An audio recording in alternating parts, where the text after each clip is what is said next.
It's funny how life can seem so perfect, so idyllic, until it isn't. Welcome to Sorry What channel. Today we have sweet revenge story that you've never heard before. So, drop a like and let's start. My name is David, and I've always been a man of routine. Wake up at 6:30 a.m., a quick jog around the neighborhood, breakfast with my family, and then off to work. I'm a software engineer, and I've always taken pride in my ability to solve complex problems. But there was one problem I never saw coming, one that no algorithm could fix. 10 years. That's how long Lisa and I had been married. We met in college, two young souls with dreams bigger than the sky. She was studying to be a teacher, and I was deep into my computer science degree. We were opposites in many ways. She was outgoing, vivacious, the life of the party. I was the quiet, introspective type, always lost in thought. But they say opposites attract, and in our case, it was true. We settled in a picturesque suburban neighborhood, the kind you see in movies. White picket fences, kids playing in the streets, neighbors who'd wave as they passed by. We had two beautiful children, Emily and Jake, and a golden retriever named Max. Our home was filled with laughter, love, and the sweet scent of Lisa's baking. Every Sunday, she'd bake her famous chocolate chip cookies, and the kids would eagerly wait by the oven, their eyes wide with anticipation. Life was good. Or so I thought. Lisa had always been passionate about fitness. It was her way of de-stressing, her escape. Over the years, she tried various fitness regimes, from yoga to pilates. But recently, she'd taken a keen interest in the gym. I didn't think much of it initially. After all, it was just another one of her phases. But then the late nights started. At first, it was once a week. She'd come home, her face flushed from her workout, her hair tied up in a messy bun. The class ran late, she'd say, kissing me on the cheek. I didn't think much of it. But then once a week turned into twice, then thrice. And each time, her explanations became vaguer. I tried to shake off the uneasy feeling that settled in my gut. Maybe she was just stressed with work. After all, being a school teacher wasn't easy. The long hours, the endless paperwork, the parent-teacher meetings. I tried to be understanding, to be supportive. But deep down, a small voice kept nagging at me, telling me that something wasn't right. One evening, as I sat on our porch, watching the sunset, our neighbor, Mrs. Thompson, walked by. She was an elderly lady, always with a kind word and a smile. "Lisa's spending quite a lot of time at the gym, isn't she?" she remarked, her eyes sharp behind her glasses. I just nodded, forcing a smile. But her words stayed with me, echoing in my mind, amplifying my fears. I decided to surprise Lisa one day, to pick her up from the gym. Maybe we could grab dinner, spend some quality time together. But as I parked outside the gym, what I saw made my heart drop. There she was, laughing with a man I'd never seen before. He was tall, muscular, with a confident swagger. They seemed close. Too close. I felt a pang of jealousy, of anger. But I pushed it down, telling myself I was overreacting. Maybe he was just a friend, a gym buddy. But as I drove away, that nagging feeling returned, stronger than ever. Life, as I knew it, was about to change. And I wasn't prepared for what lay ahead. The days that followed were a blur of emotions. Doubt, confusion, and a growing sense of unease. I tried to push away the image of Lisa laughing with that man, but it kept resurfacing, like a persistent itch I couldn't reach. Lisa's behavior began to shift subtly. She'd always been an open book, her emotions playing out on her face. But now, there was a guardedness, a distance. Our conversations, once filled with laughter and shared dreams, became perfunctory. "How was your day?" "Fine." "How were the kids?" "Good." The silences grew longer, the distance between us widening. I'd often find her lost in thought, her gaze distant. When I'd ask her what she was thinking about, she'd snap back to the present, offering a vague smile. "Just work stuff," she'd say, but her eyes told a different story. The late nights at the gym became more frequent. She'd come home, her face flushed, her clothes drenched in sweat. But there was something else, a new energy, a spark. She'd rush to the shower, humming a tune, her thoughts miles away. I tried to bridge the gap, to reconnect. I'd surprise her with flowers, plan date nights, leave her little notes. But each gesture was met with a polite smile, a thank you, and nothing more. It was as if we were two strangers, living under the same roof. One evening, as I was setting the table for dinner, I noticed her phone buzzing on the kitchen counter. I glanced at the screen, and my heart stopped. A message from a contact named Alex superscript A. The text read, "Can't wait to see you tomorrow." A million thoughts raced through my mind. Who was Alex? Was he the man from the gym? What did the message mean? I felt a surge of anger, of betrayal. But I held back, deciding to wait for the right moment. That night, as we lay in bed, the distance between us felt like a chasm. The rhythmic sound of her breathing, once a comforting lullaby, now felt like a taunt. I wanted to confront her, to demand answers. But fear held me back. Fear of what I might discover, fear of shattering the illusion of our perfect life. The next morning, as I was getting ready for work, I noticed a new addition to her wardrobe. A gold necklace with a pendant in the shape of a heart. I'd never seen it before. "It's a gift," she said, noticing my gaze. "From a friend." Her voice was casual, but her eyes darted away, avoiding mine. The signs were all there, clear as day. The late nights, the secretive texts, the new jewelry. But I wasn't ready to face the truth, to confront the reality of our crumbling marriage. I confided in my best friend Michael. Over a beer at our favorite bar, I poured out my fears, my suspicions. He listened patiently, his face a mask of concern. "You need to talk to her, Dave," he said, his voice firm. "You deserve the truth." And he was right. I couldn't live in this limbo, this state of constant doubt. I needed answers, and I was determined to get them. Whatever the cost.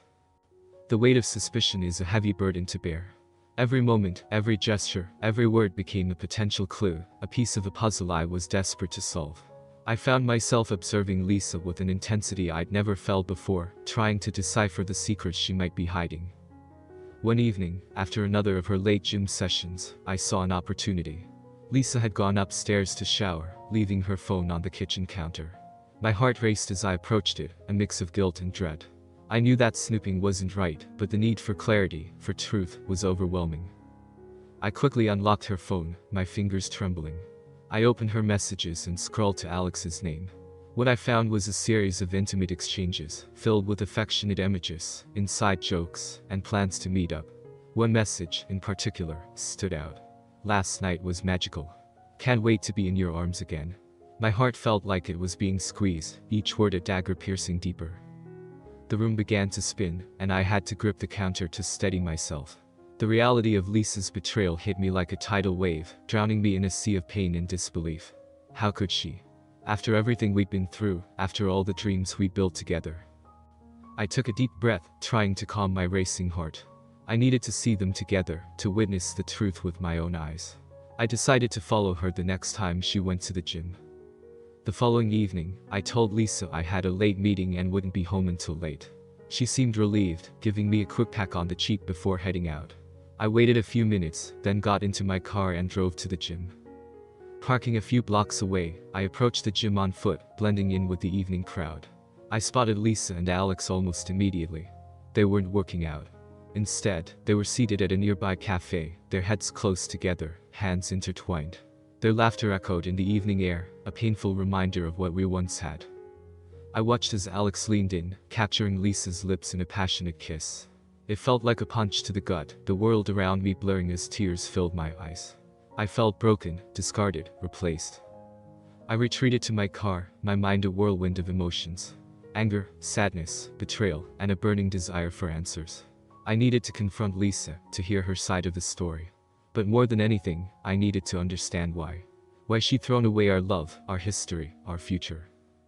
The drive home was a blur, the streets empty and silent, mirroring the emptiness I felt inside.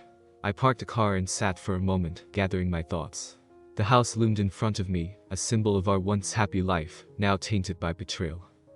Taking a deep breath, I stepped inside, ready to face the storm that awaited.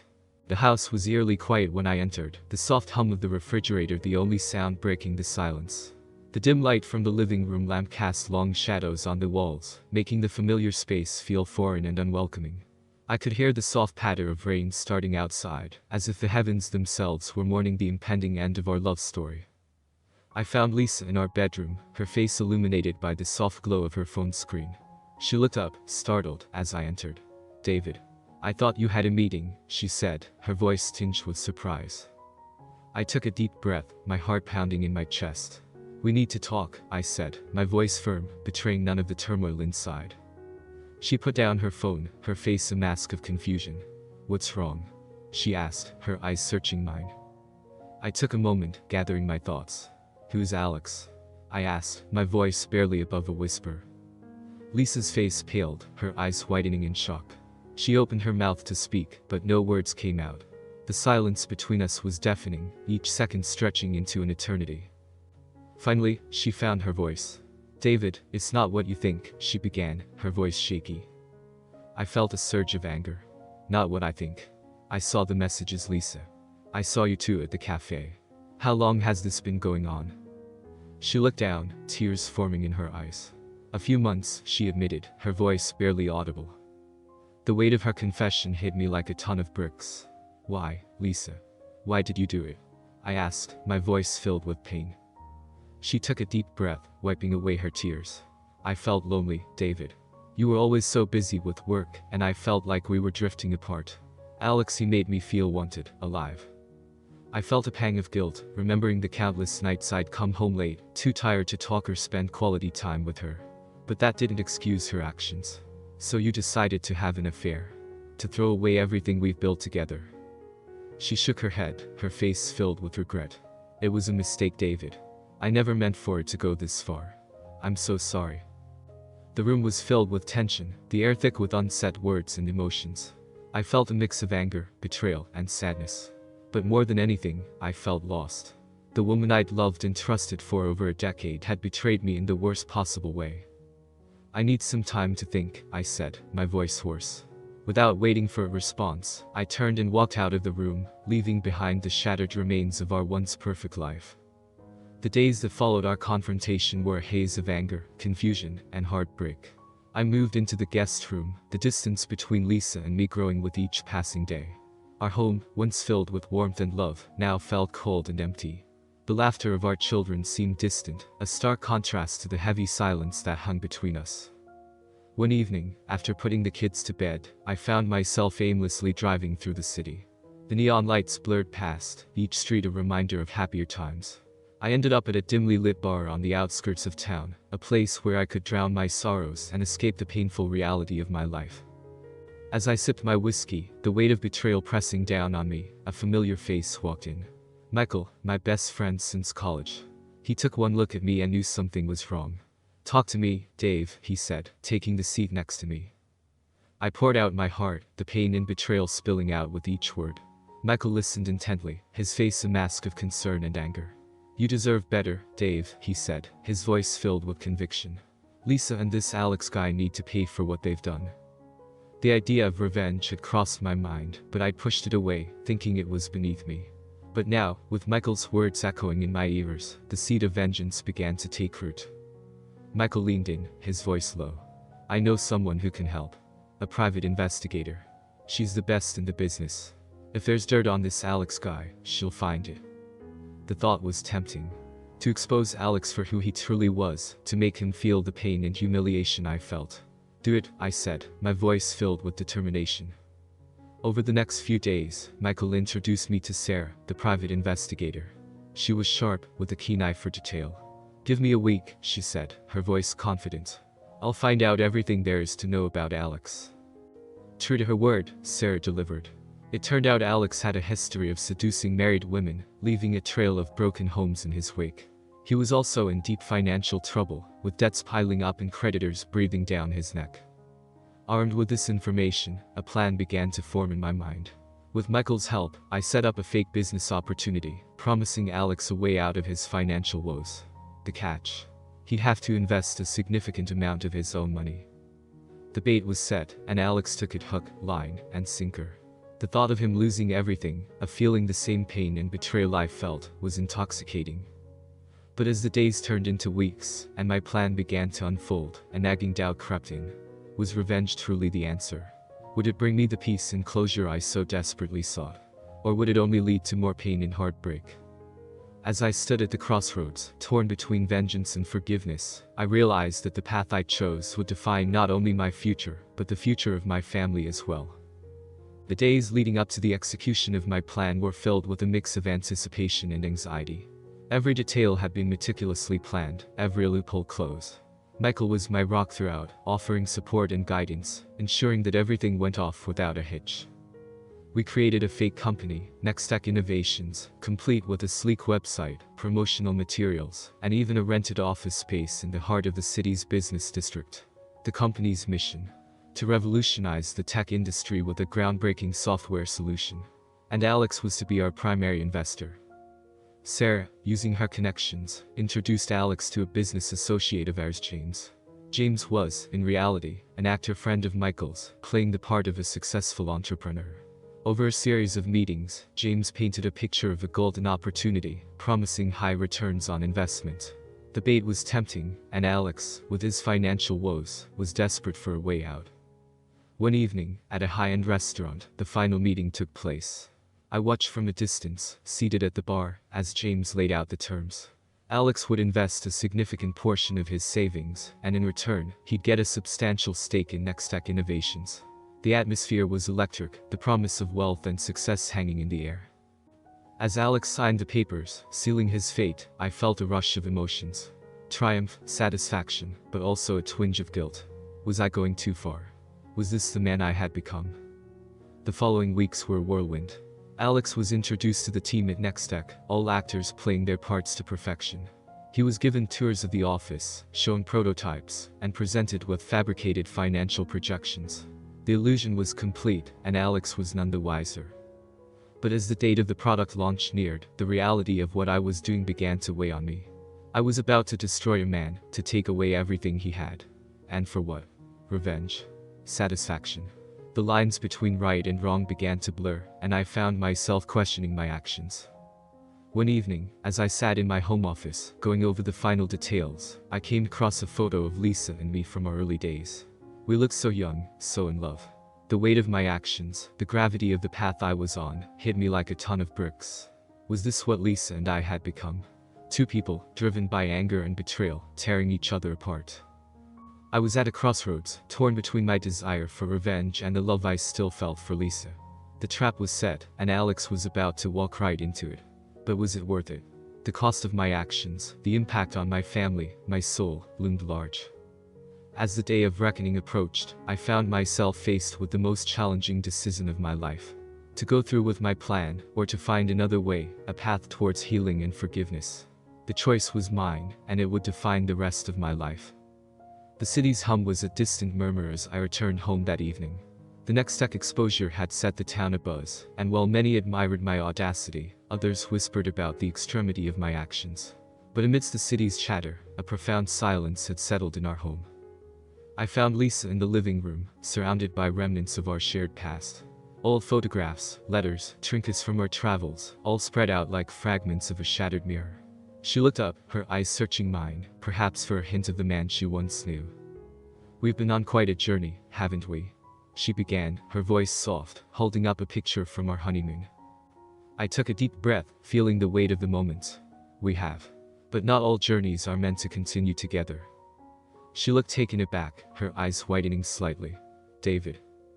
I stepped closer, the distance between us filled with a decade of memories, love, and now, betrayal. "Lisa, I took my revenge on Alex, yes. But it wasn't just about him. It was about us. About the trust that was broken, the bond that was severed." She swallowed hard, her voice shaky. "I made a mistake. I've admitted that. Can't we move past it?" I shook my head, the decision clear in my mind. Some mistakes changed the course of our lives. I can't look at you and not see him, not feel the sting of betrayal. And while I took a path of revenge, it made me realize something crucial. She looked at me, tears forming in her eyes. "And what's that?" "That I deserve better," I stated, my voice firm. "I deserve loyalty, trust, and a love that doesn't waver at the first sign of temptation. Our story, as beautiful as it once was, is tainted. And I can't live in its shadow." Lisa's tears flowed freely now, her voice a whisper. "So, what are you saying?" I took one last look around our home, the walls echoing with memories. "I'm saying it's over, Lisa. We both need to find our own paths, free from the weight of our past." And with that, I walked away, leaving behind a love that had once been my anchor, but had turned into chains. The future was uncertain, but one thing was clear. It was time for a new chapter. This is the end of our story for today. Sorry what listeners.